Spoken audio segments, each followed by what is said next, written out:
Time and time again, this woman came out to the press corps, who are there to bring clarity to the American people who employ her. You're her boss. So am I. And defended the president's vim and vigor. It is hard for us to keep up with this president. He has a grueling schedule that he keeps up with that sometimes some of us are not able to keep up with. Oh my gosh, he's the president of the United States. You know, I can't even keep up with it.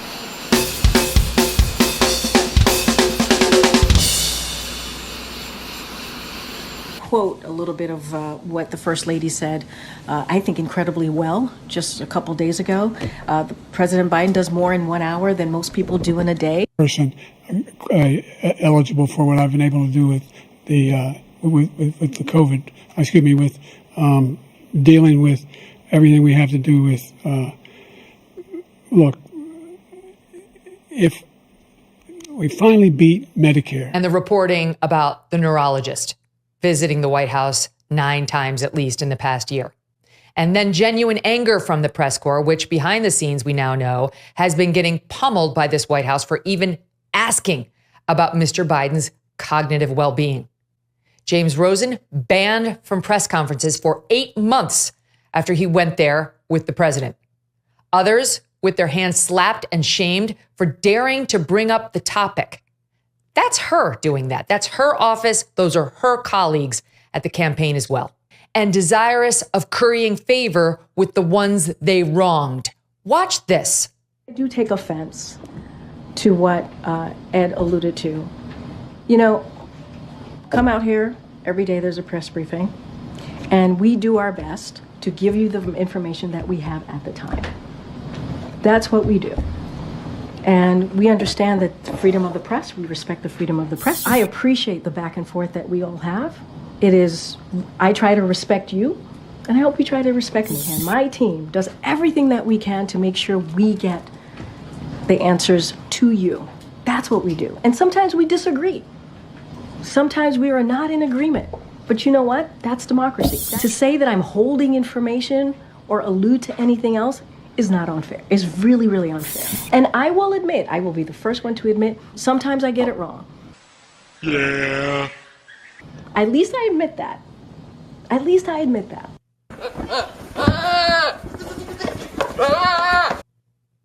Do you?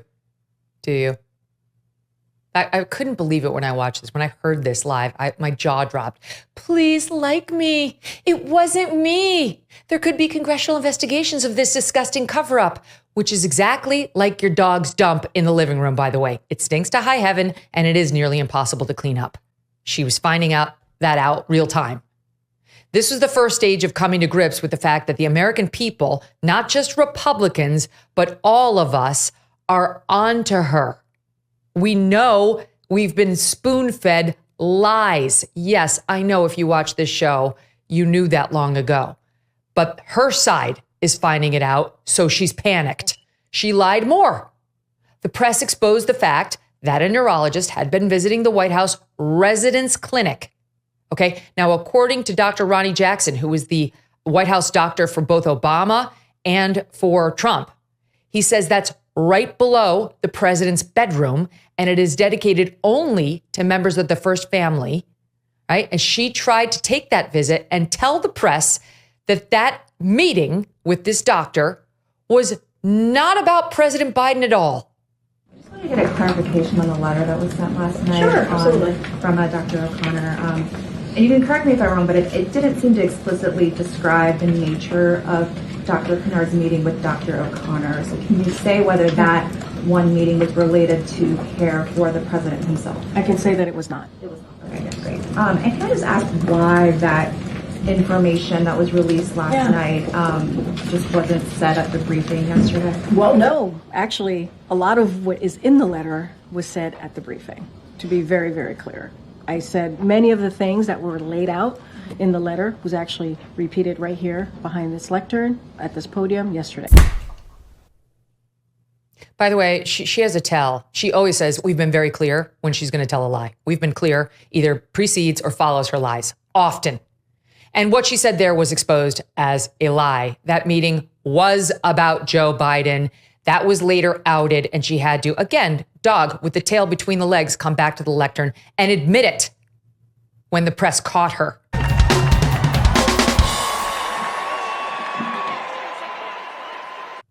She also tried to tell the press that the president had not seen a doctor post-debate, when that was exposed as a lie too by the president himself.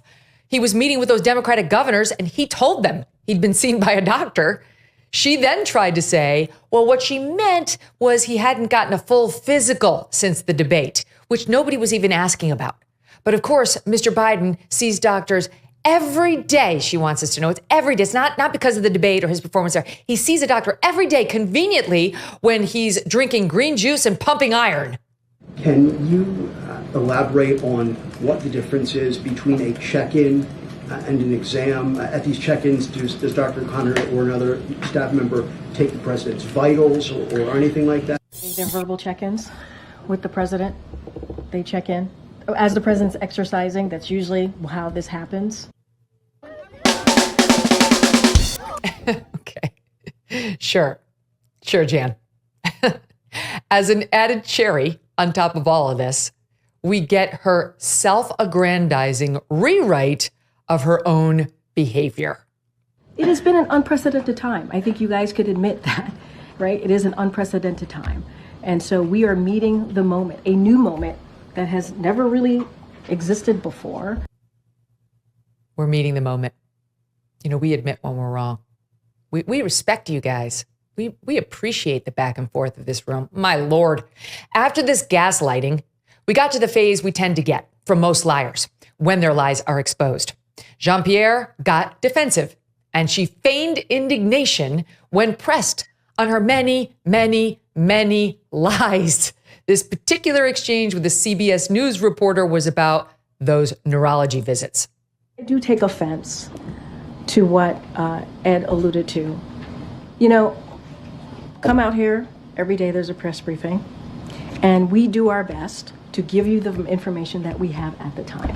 We understand that the freedom of the press, we respect the freedom of the press. And my team does everything that we can to make sure we get the answers to you. That's what we do. To say that I'm holding information or allude to anything else is not unfair. It's really, really unfair. And I will admit, I will be the first one to admit, sometimes I get it wrong. At least I admit that. At least I admit that. So you heard of that there. A little similar to the first one, but more indignation. You know what a liar sounds like by this point in the program. You hear me talk about it all the time. Attacking the question and the questioner, classic responses of someone who is lying. I take offense. No one gives a shit whether you're offended. Literally no one cares. You're the White House press secretary. You are there to take a beating. You're there to provide information. And when you don't, and even when you do, to take a beating. You do that for the president. That's the job. You don't take offense. There's no offense. Take the questions. Answer the questions. Be truthful. And if you can't be truthful, get out of bounds. That's what you should do if you're trying to protect your boss. Not lie repeatedly and not tell us not to believe our own lying eyes and not give us bullshit like you can't even keep up with him. My God. The press corps has no respect for this woman or, quite frankly, for her boss at this point or his other staff. The press are angry. Yes, even the bent press that are completely wrapped around the axle for Democrats are angry because they feel foolish. They've also been made fools of.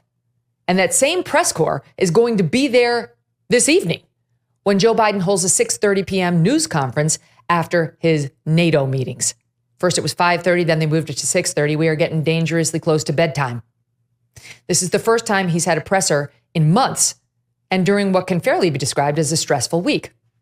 The White House expects big things from Mr. Biden this evening. Whatever you may think of him, he has their total respect and reverence. Here they were describing this upcoming presser.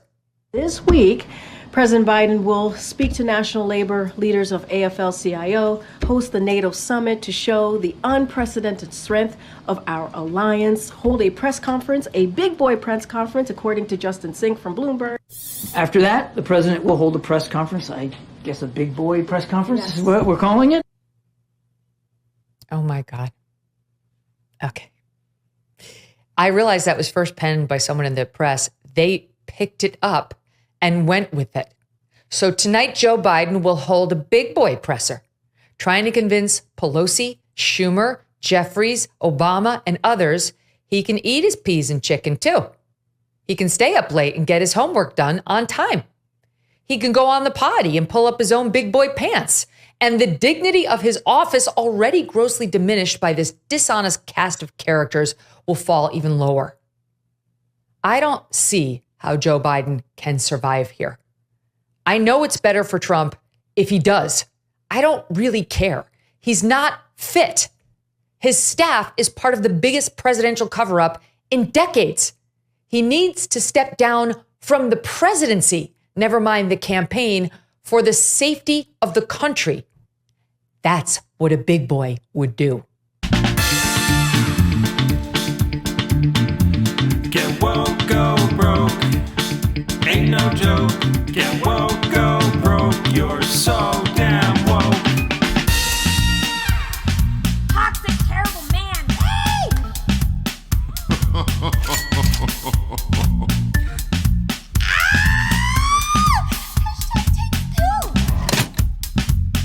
Go away now. The Oscars think they can go woke, but Hollywood will now go broke. YouTube give itself an award, and Susan take a fall